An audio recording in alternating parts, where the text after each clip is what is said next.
কোরবানির ঈদ যত ঘনিয়ে আসছে ততই ব্যস্ত হয়ে উঠছে পাবনার খামারপাড়া। গোসল, খাবার, পরিচর্যা সবকিছুতেই চলছে শেষ মুহূর্তের প্রস্তুতি। দেশীয় শঙ্কর জাতের হাজার হাজার গরু এখন হাটে ওঠার অপেক্ষায়। সংখ্যার হিসেবে প্রস্তুতি আশাব্যঞ্জক, কিন্তু খামারিদের মুখে হাসির বদলে স্পষ্ট উদ্বেগ। জেলা প্রাণী সম্পদ বিভাগের তথ্য বলছে, চলতি মৌসুমে জেলায় কোরবানির জন্য প্রস্তুত রয়েছে ৬,৫৩,০০০-এর বেশি পশু, যা স্থানীয় চাহিদার প্রায় দ্বিগুণ।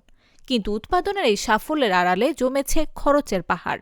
দানাদার খাদ্য, ভুসি, খড়, শ্রমিক মজুরি, জ্বালানি সবকিছুর দাম গেল ২ বছরে অস্বাভাবিকভাবে বেড়েছে। অনেক খামারি বলছেন, একটি দেশি গরু লালন পালনে মন প্রতি খরচই এখন ২৮,০০০ টাকার কাছাকাছি। লাভ হয় না, খামারির তো লস যায়, হিসাব করলে পরে ইন টোটাল হিসাব করলে লস। কিন্তু এখন পোষেই রায়ন কি করবেন, অভ্যাস করে ফেলা যায়, পুষি কি করার কিছু করার নেই। 3টি লিভার থাকলে পরে 3টি লিভারের দাম মনে করেন প্রত্যেক পার্সিতে লাগে ৬০,০০০ টাকা বেতন। ভুসি যায় প্রত্যেক সপ্তাহে, তো 2 সপ্তাহ যায় 15টা। তাহলে এইগুলা খরচ করলে পরে হিসাব করলে পরে তো কিছু থাকে না।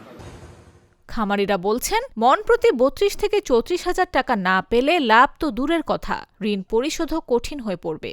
এর সঙ্গে যুক্ত হয়েছে আরেক ভয়, ভারতীয় বা বাইরের গরু বাজারে ঢুকলে স্থানীয় দাম ভেঙে পড়তে পারে। এখানে আমাদের গরু আছে 18টা। এখানে আগে যা দানাদার খাদ্য দেওয়া হইতো তার থেকে একটু বাড়ায় দেওয়া হয়েছে, পাশাপাশি কাঁচা ঘাস আছে।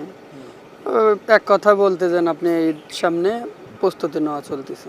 গোসল করা দিই সাইডে মুখে ভুসি পানি দিই। ভুসি পানি খাওয়ার পর 1-2 ঘন্টা পর হালকা খ্যার দিই।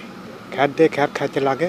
তারপরে মুখে আমি আমার খ্যার কাটি, ঘাস কাটি সাইডে মন করে যে আবার দুপুরবেলা আবার গোসল করায় সাইডে মন করে যে আবার ভুসি পানি খাওয়া দিয়ে আবার খ্যার মেট দিয়ে দিয়ে সাইডে আবার 3 বেলায় গোসল করাই।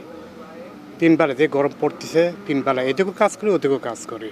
প্রশাসন বলছে, সীমান্তে নজরদারি বাড়ানো হয়েছে, কিন্তু কোটি টাকার এই কোরবানির বাজারে শেষ হাসি কি পাবেন পাবনার খামারিরা, নাকি আবারও লোকসানের বোঝা নিয়ে ফিরতে হবে তাদের? নিউজ ডেস্ক, জাগো নিউজ। গুড লাক পেনের সফট অয়েল বেসড ইঙ্ক দেয় নিখুঁত লেখার আত্মবিশ্বাস। Good luck pen. Make your luck.